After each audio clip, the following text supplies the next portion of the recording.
Finally, the end of 2023 and Happy New Year. I wish best moments and delighting times for you all in 2024, and I hope you keep your reading plans still going and even read more in this new page of your life. In this video, I'm going to talk about these 11 books that I loved reading in this year, and that they can be your target books in the new year, and I'm sure that you will find this experience delightful. By the way, my name is Sohail, and if you're interested in topics related to literature, reading, literary criticism, and so on, hit that subscribe button to watch my future videos as well. And now, without waste of time, let's look at these 11 books, which most of them are novels, but there are also short stories and some literary critical books as well. Please check the description for complete information about these books, including their publications. Number 1 is A Little Life by Hanya Yanagihara. This was a huge pickup, and it took me 2 months to finish this because I love to read this slowly and to feel it deeply. This is a well-structured novel, and it also helped me with my English because the language is not that much complex, and it can help you to enhance both your level of vocabulary and also your ability of reading comprehension. The narrative structure of the novel is, however, complex, and we see different narrators are describing the story, sometimes third-person point of view and sometimes first-person point of view. The plot of the story focuses on 4 friends and the psychological problems they are facing, especially the character of Jude. Generally, the story of A Little Life is about male relationships, the trauma, thoughts of suicide, recovery, and also support. And these are the great themes we can find in this novel. The novel is very dark, really dark, and you are probably going to cry while reading it. But I really recommend this because the topic this novel is talking about is not that much touched in literature, and of course this is a great touch. Number 2 is Call of the Wild and White Fang by Jack London. If you remember, I talked about naturalism and its dominant features before, and in that video I referred to this novel by London. I will put the link of that video in the description down below so you can watch that amazing video as well. Call of the Wild and White Fang are novellas with somehow similar atmospheres, with representations of dogs as the main characters, and this is a smart choice of character because it directly refers to the theme of nature and how harsh and wild it is. This refers both to the nature itself in the world around us and also the inner nature of human beings, and this is the point. Jack London puts the character in the middle of this nature, for example Buck in the Call of the Wild, and leaves it to the harsh realities to see how it survives. And this is a very great theme, and this is a very great point about human beings in real life. Put these 2 novellas in your plan in 2024, and I'm sure you will love them. Number 3, For Whom the Bell Tolls by Ernest Hemingway. I really love the title of this novel. What a title! Of course, it is derived from a poem by John Donne, but it is well used by Hemingway here. The symbol of the bell in the title is very significant, and it refers to the signs we see in the world which are for the benefit of human beings and humanity in general, but we seem to be blind about them, and that we are corrupting this universe. The novel tells the story of Robert Jordan, a young American volunteer during the Spanish Civil War, and his main duty is to blow up a bridge to advance a loyalist offensive. Ernest Hemingway himself had lots of experiences in the time of war, and he beautifully describes how war results in the loss of innocence and how the good character switches to a bad one, even those who are not involved in war directly. What is important to mention here is that war is one of the complex situations in which people face things which they never thought about. For example, killing others, rape, or being killed. Read this novel to see how Hemingway shows the man struggling with his own mind in these situations. This novel can change your personality forever.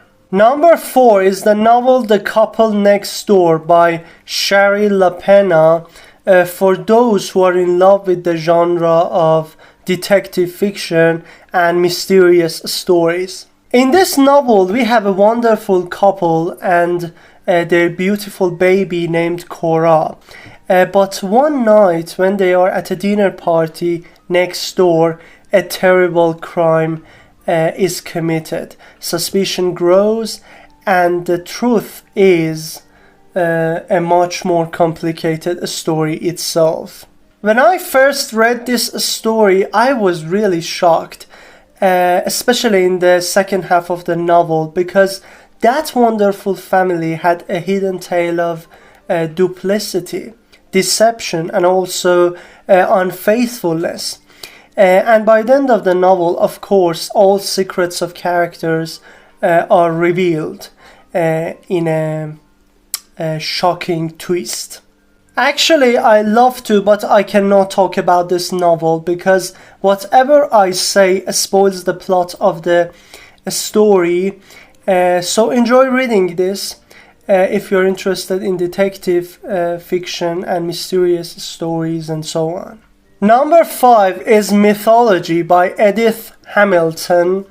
Finally, this is not a novel, but it is very important in your understanding of the novels. Mythologies are the primitive stories we have, and they can be considered as archetypes of certain themes. This book in my hand is a huge project by the author, and collecting these mythologies in one book is really a hard task, but it is well done by Hamilton.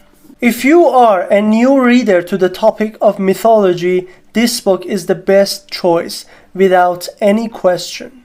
All human beings in any part of the world must read mythologies because we live with this picture. And if you know this picture, you will live easier and better than most of the people who won't read this. Number 6 is A Man Called Away by Fredrick Backman. This is another novel which can be used to improve your reading comprehension.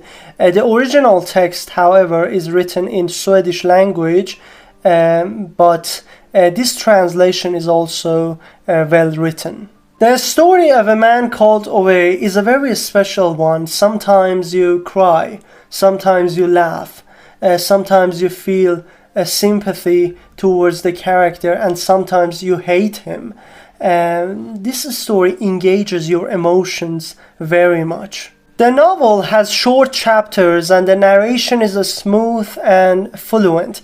This is the story of an old man with certain characteristics, and he flashbacks to youth moments he has with his father and his lovely wife. The ending of the novel is somehow tragic and very sad, but I think personally that the ending is a kind of comedy in the sense that we should be happy for Ove because his character changes for good and he finally finds the magic of love in his life.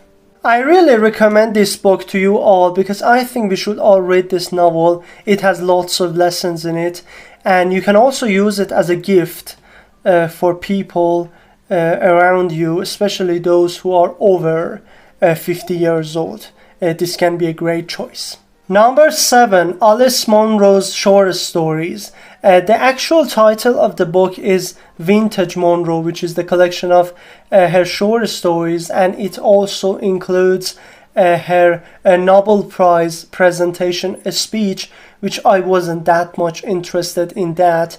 I really love the short stories in this collection. This collection of short stories by Alice Munro is the best choice to start reading Munro because we have the best short stories here from different perspectives, from different themes, and also different styles of her writing. Actually, I myself am a new reader of Alice Munro, and this is my first book about her. So we are going to know more about her in 2024. Let's see how she writes and what are the themes and what are the concerns of her in literature and fiction. Number 8 is Northanger Abbey by Jane Austen. This is one of the short novels by Jane Austen, and it is not that much famous like, for example, Persuasion, Pride and Prejudice, Sense and Sensibility, and so on. But I love this story because I think it is one of the best coming-of-age novels, those novels which concern with the growth of the main character, which is also called Bildungsroman. This can be a great example of that style of writing. What was interesting for me about this novel is that Jane Austen seems to criticize the romantic literature and fiction in general in this novel, because we see the character of Catherine, the main character, is in love with Gothic literature, a mode of romantic literature, and by the end of the novel she comes to an understanding that reality is something different from fiction, and that is more important than fiction, and so on. If you remember, I talked about realism in a separate video, and in that video I told you about the transitional role that Jane Austen plays in the literary movements from Romanticism to realism, and Northanger Abbey is a good example of that, that Jane Austen's role in the history of English literature and how she's criticizing the romantic values for the benefit of realistic values. Number 9, The Modern American Novel by Malcolm Bradbury. This is one of the books I loved, which is related to literary criticism. The modern novel in American literature starts from the movements of naturalism and impressionism, coming to postmodernism, and even after postmodernism in 1970s and 1990s. And this book deals with this period in American literature, specifically the fiction mode of literature, I mean the novel. When I first took a look at this book in the bookstore, I showed not that much interest in it, but when I open the pages, I see, wow, what a collection of ideas, and how they are chronologically structured. This was very important for me because this is based on a chronological order and time, which I like very much in the works of literary criticism. It talks about different writers, different movements, and their specific features, and it is very good for students and professors of literature. Don't miss this one. I think this must be placed in your personal libraries. Number 10 is News of a Kidnapping by Gabriel García Marquez. I really hope that you did watch my video about Gabriel García Marquez and how you should read novels by this author. That was a great video full of information about him. I will also put the link of that video in the description down below. Be sure to check and watch it. News of a Kidnapping is a non-fiction book which recounts the kidnapping, imprisonment, and eventually release of a number of prominent figures in Colombia in the early 1990s by the wealthy Medellin cartel, a drug cartel founded and operated by Pablo Escobar. What is interesting for me is that it seems that Gabriel García Marquez with this book returns to his old days of journalism. He narrates the story of 10 people's lives in captivity after their abduction and of the reactions of their families and their attempt to rescue them. Although this book is in the form of non-fiction, but we can see a linear story behind it. And Gabriel García Marquez beautifully narrates the historical facts about Colombia in particular and America in general. Put this book in your plans in 2024. And this is very nice. Number 11 and the final book is Dubliners by James Joyce. A complex and hard but amazing collection of short stories by the modernist writer James Joyce. This is also one of the great naturalistic collections in literature, which is the depiction of Irish middle-class life in the early years of the 20th century. These stories are politically important because they are written at a time when Irish nationalism was at its peak and the search for national identity and also purpose were the dominant thoughts of the time. I personally love the stories of A Little Cloud, Mother, and also The Dead. And what is interesting about the stories is that they seem to progress chronologically, beginning with the stories of youth and progression in age to culminate in The Dead, which is the final story in the collection. Honestly, this is James Joyce and the language is a bit more complex and you need to ponder more deeply on the sentences and paragraphs to understand both the artistic and the thematic values presented here. You can start reading James Joyce by this collection because the stories are short and you can handle them, and also many of the characters presented here are also present in later novels by James Joyce, including the important Ulysses. Well, this is the end of this amazing video and I hope you add some of these books to your reading list in the new year. And now I have a question from those of you who are still watching this video. What were your favorite books in 2023? Recommend them in the comment section down below so that other people and I may add them to our reading list in 2024. Thanks for watching and again, Happy New Year. Take care.